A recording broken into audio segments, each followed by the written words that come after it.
All right, we are back. Hopefully, you guys are still awake, still alive. Notre Dame defeats Stanford 49-20 down on the farm. Should have been more on that last whatever that was, but bad second half. Hopefully, the committee is just looking at the eye test of the first half and the first couple plays of the third quarter when Aeneas Williams scored.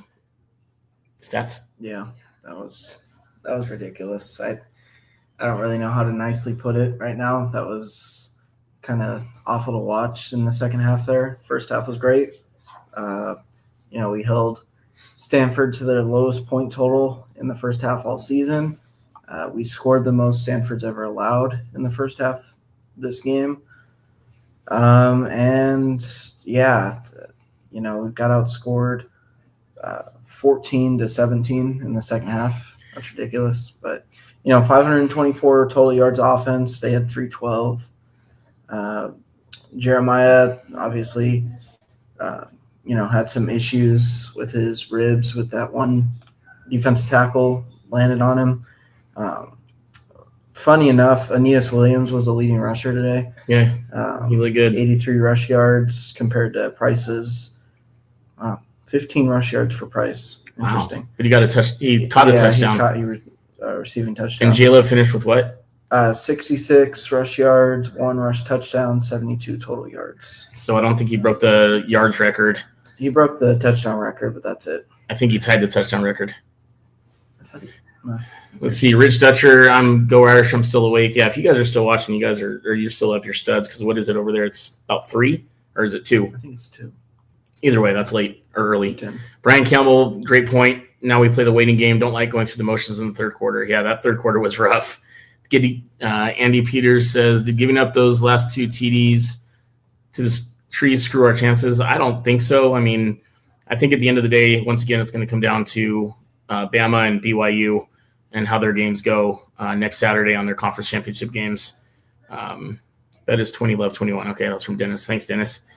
Nate, what are your thoughts? Yeah, I don't think it'll matter in terms of, where we stand. But if it does end up coming down to, who makes it in, us or Miami has a better arguing point over us. Like, if we're being 100% honest, they have the head-to-head over us. They have better wins against Pitt. They have better wins against Stanford. So, I mean, if you really look at it, they probably have a better ground. I would disagree with you there, though, because their loss to SMU, SMU just lost to Cal, so that looks really bad, quite frankly. And our losses are to a top 10 Miami team and a top 10 Texas A&M team by a total of 4 points. So if they're really, truly looking at like all those tiny little minuscule widgets, if you will, then we might be in trouble, but I don't think that's what they're looking at. I think they're going to look at the eye test, and without Jeremiah Love for most of the game at full strength, I think we were able to put up 49, probably should have been more, and won by 29, playing probably our worst half of football this season, I'll say. Yeah. I think a lot's going to be told from what the committee decides this week. If Notre Dame stays at 9, that's fine. But if they go to 10, that's going to be concerning. Yeah. Because I still think it comes down to because if BYU gets bounced, that means you'll only have one team from the Big 12, which would be Texas Tech. Yeah. And then that essentially eliminates them. I still don't think they put Texas in with 3 losses. No. I don't think you have I think if Bama loses to Georgia, which I think they will, then I think that eliminates them with 2 losses. Or would that be their 3rd? That would be Bama's 3rd. Are you sure? Loss, yeah. I don't think so. Well, they lost to Florida State. Oh, yeah, they did. They lost to Florida State. Somebody help us out here. Bama would be out with the loss. Oh, yeah, you're right. Thank you. Brian Kelmo got it. You're good. Poor second half, Indy playoff chance into with this win. I highly disagree, Frank Anthony. That's your strategy. That's your point. That's great, but I completely disagree with that. I don't think they ended, but it's just a frustrating way to end it. Yeah, it's a little frustrating, but I mean, can you really get mad at a 49-20 victory on your last game of the season with your best player out? I'm gonna be honest. Yes, you can, because the game was a ridiculous blowout in that first half, and Notre Dame really showed their strength. But then you come into the second half and offense is vanilla, and you're playing soft zone coverage. It's a really unfortunate way to end a game. So looking at just some of the Miami losses, they lost to Louisville, who ended up with 4 losses, and they lost to SMU, who I think had 3 losses. So, I mean, again, if you're looking at the bad losses, those bad losses are a heck of a lot worse than our 2 losses. And I think those are some of the conversations they're going to have to have in that room. And these Jack A's on the call today could not stop talking about their different scenarios and this and that and the other. So we heard it all, but I don't think, Charlie Sims, your son is smarter than you. Yeah, I agree with that. Got torched in the secondary in the second half. Yeah, they had a lot of the backups in. Amber Sullivan, I think, is going to make the community conversations very interesting. Jason Pruitt, piss poor second half. Pretty common theme here. Indy had our backups in, though, mostly, but some of the starters were still in on offense in the first half. Yeah, they went into the fourth quarter, the starters. I think it was a bad half because it was such a late game for these guys. I don't know, but I will tell you this. Like, when they were cutting to their bench on some of these different things, it was interesting. I saw a lot of yawning and kind of guys looking like they were half asleep, kind of zombie-like. So I don't know, but it's really no excuse at this point. Pull down some of these.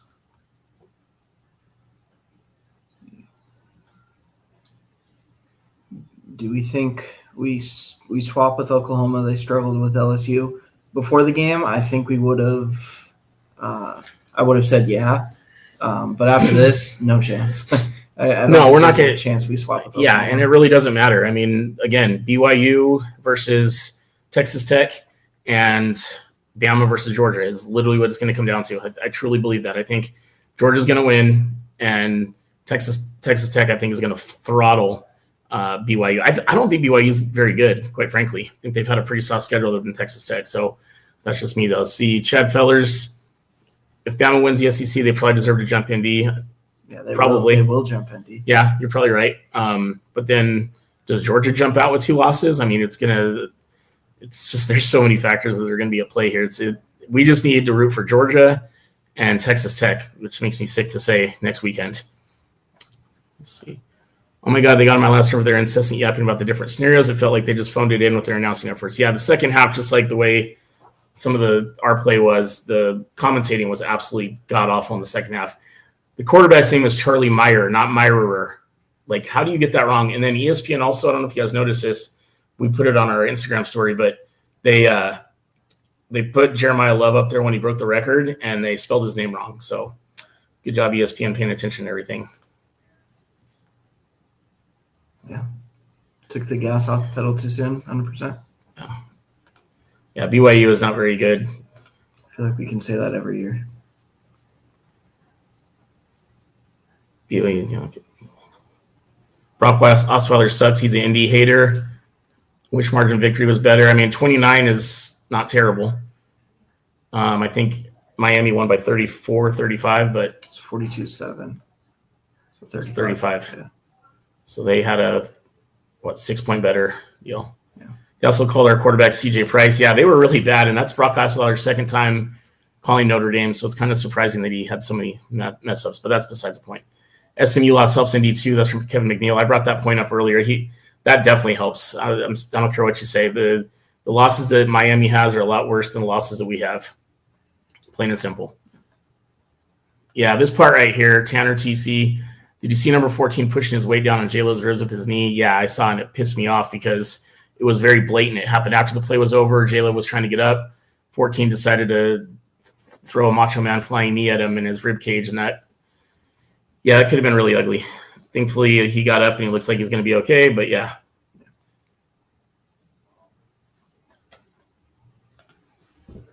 Consistency important. I think Kane's righted the ship in time to wash out those 2 bad losses. Their defense, especially on the front line, seems better. I hope we both make it, but Canes may have edge now. Yeah, they may. I mean, I think we'll both make it. I think Miami will be in there. But I think that, again, we just need BYU to lose and Bama to lose, and then we'll be okay. I think Aeneas is this comment right here. Aeneas is a real sleeper for opposing teams. Yeah, I think Aeneas is going to be really good in the future. No, it wasn't his momentum, Lynch. You know that as well as I do. That's why you got the smiley face on there. Brian Bucks says, I want in the OSU bracket. No, thank you. But we probably will be. Congratulations, gentlemen. You stayed awake. Yeah, it's 12:18 here, so it's not too bad. But, yeah. Let's see. Mike Scubit, good morning, fellas. Do we need Bama and BYU to lose or just one of them? I think just one of them. I think both of them will lose, but I think only one of them because for sure that would eliminate BYU. And if we happen to drop to 10, I think we'd still be good. I don't know. I think the worst case scenario would be BYU beating Texas Tech, because then that could include two teams, BYU and Texas Tech in the playoffs. Better hope it's playoffs, not Pop-Tarts. Oh, God. I don't even really want to think of that kind of scenario. We wouldn't go that low. We would get, like Nick said earlier, we'd get a New Year's Six bowl game, but it wouldn't be great. Mike wrote Estrella. Do you live in Estrella too, Mike? That'd be crazy if you did. I didn't know we had any crazy domers up here like us in Estrella. That's pretty awesome. Leonard Moore is such a distraction. Love watching him harass the opposition. That's from Amber. Yeah, it was obvious. Leonard Moore was probably the best defensive player on the field today. He looked really good. Luke Talek, congrats on your first touchdown of your career. He scored one last week. Talek did? Oh, that's right. Oh, my gosh. Okay, fine. Josh Burnham, congratulations on your first passing touchdown of your life. That was awesome. That special teams touchdown. Jeremiah Love scored. Price scored. Was really great to see Faison get his reward for that insane NFL catch in the third quarter. Let's see. Charlie Sims, I had a 3-team parlay and lost by 2.5 points on the Indy game.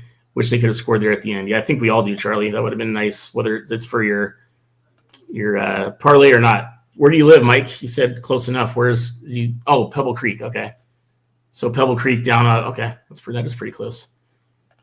Need a cap on conference champ losses. Oh, like if Duke got in by beating Virginia? Yeah, I agree. Brian Butt, can we get a Reardon TD, please? Seriously, man, that guy is so close every time, fights his butt off, and comes up just a tiny little bit short most times. Jordan Siddig, long time no see. Oh, shoot. Yeah, that was oh my gosh. What was his Instagram account? I can't remember the name, but yeah, of course, it's going on. See, Daniel Ford, you think those late scores Indy gave up is going to matter to the committee? A 49-3 blowout would have looked much different. Good point. But I just can't say it enough. I think that they took care of business tonight, albeit disappointing toward the end, but they still put up 49, won 49-20. So I think at this point they've done all they can do. They won 10 games in a row, and it's just going to come down to the conference championships next week. And that's what happens when you lose early. You obviously want to lose early, not late, but when you lose early to the two games that you really, really need to win, then you're kind of playing catch up the whole year, and your fate is at the hands of the committee and other teams. So, yeah, it'll be interesting. But I do think that next Sunday, it'll be by this time next Sunday we'll know. It'll be, I think they announced it like 9, 10 a.m., 10 or 12 p.m. Eastern time. So, it'll just kind of depend on how that goes. This is a good point too, right here by Kevin Mitchell. Or I'm sorry. Kevin, you take it. Alabama should drop. They almost lost to Auburn, and Oklahoma should too. I think Bama, if they do drop, BYU would just take their spot. I think that's the only craziness that would happen there. But and I don't see Oklahoma dropping, especially to us because, that second half. I like this point too here by Rock Schaller. Indy has been playing pressure cooking college football playoff elimination for 10 weeks. I think that's another thing the committee is going to have to look at. They had zero room for error, and they came out and rattled off 10 wins in a row. Really, none of them were super close at any given time. I mean, Boston College, I guess, for a little bit. Purdue, I guess, for a little bit. Pitt for like a quarter. SC for a couple quarters. But other than that, it was blowout city. Remember, it's the top 5 conference champs. So if Duke wins, it could end up being 2 group of 5 conference champs. And the ACC champ, Duke, might be left out. 2, 5. Oh, yeah. Okay, that is a good point. Good point, James. The trees got turned into ash. There we go, Brian. Attaboy. Coming in hot, as always. Let's see. Another one, good one here from Bobby Walker. If they look at the eye test, Indy gets them without a doubt. Indy is one of the best 12, no doubt about it. They're one of the best 6 or 7 teams in the country, in my opinion, overall. I mean, sometimes I think playing down your competition is a thing, and I think that happened there toward the end because we are worlds above Stanford and quite frankly, I think Ohio State, maybe Georgia, maybe even Texas Tech would give us some trouble, but everybody else I think we beat pretty easily. If a high-ranked team loses conference championship next weekend, Notre Dame odds go way up. as it is, I think they had us at 82% or something like that on the playoff predictor. So I'll take that 82% all day. Duke could get in with a 7-5 record. Yeah, it's crazy. I seriously, I think that's just a bad deal. Solution to the Miami debate: have Indy, Miami play next week in Indy, home and home. Winner plays the college football playoff. I mean, in a perfect world, that would happen, and I truly think Notre Dame at home would dust them. But or just a neutral site game, yeah, like at the Colts or something like that. Texas Tech would not give Notre Dame trouble, says Jordan Siddick. I don't know. I think they would. I think it'd be their defense is really, really good. They have a really great D-line, good linebackers. I think that'd be a tough game for us. I think we'd win, but I think it'd be tough. Ricky Spanish says, we stood on business, gentlemen. I can't believe we're disappointed for a 49-20 victory. Domination. We're spoiled last week with 70-7 win. 10 wins in a row, averaging 30-point wins over those opponents. We got to be in. I agree with Ricky's point more so than I do Nate's or some of you others saying that, it wasn't a good game and this and that. It was not pleasing to the committee or whatever, because like the margin of victory the last few games has been insane. Winning by 63, I don't care who you're playing, is crazy. And 29 and being disappointed on 29 shows you, first, how far this program has come in general, and number two, that we are a really good football team. Yeah, I think it's more like what we could have seen in the second half, because the first half was obviously great. So that's what's frustrating. Yeah. Okay, that's too long to read. It's a good point, Jason. I'm just going to leave it up here, though, because that's just a lot to read, especially when I'm losing my voice. Zach Schaefer, exactly. I'm not sure which one you're talking about there, but yeah. TNRTC, the top 12 ranked teams don't necessarily get in, though. True. That's obviously the case, because some of those teams, like whoever wins the ACC title game, and don't deserve to be in at all, but they're gonna sneak in, and that's just the way it goes.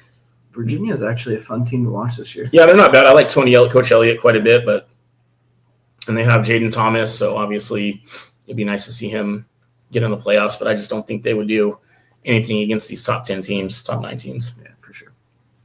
All right, everybody, it's 12:30 here. I'm sure you guys are tired. It's 2:30 wherever you're at, maybe 3:30.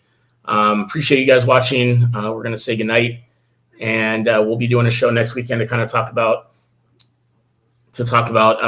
the championship games, and then Sunday morning we'll do kind of a live reaction to the selection show. But with that, go Irish. We're going to be okay. We've done all we can do. Now we just got to give it to God, pray that they do the right thing, and that the Irish are in the playoffs and not the Pop-Tarts Bowl, as somebody said earlier. Love you guys. Have a blessed rest of your weekend, and we'll see you guys next Saturday. Go Irish.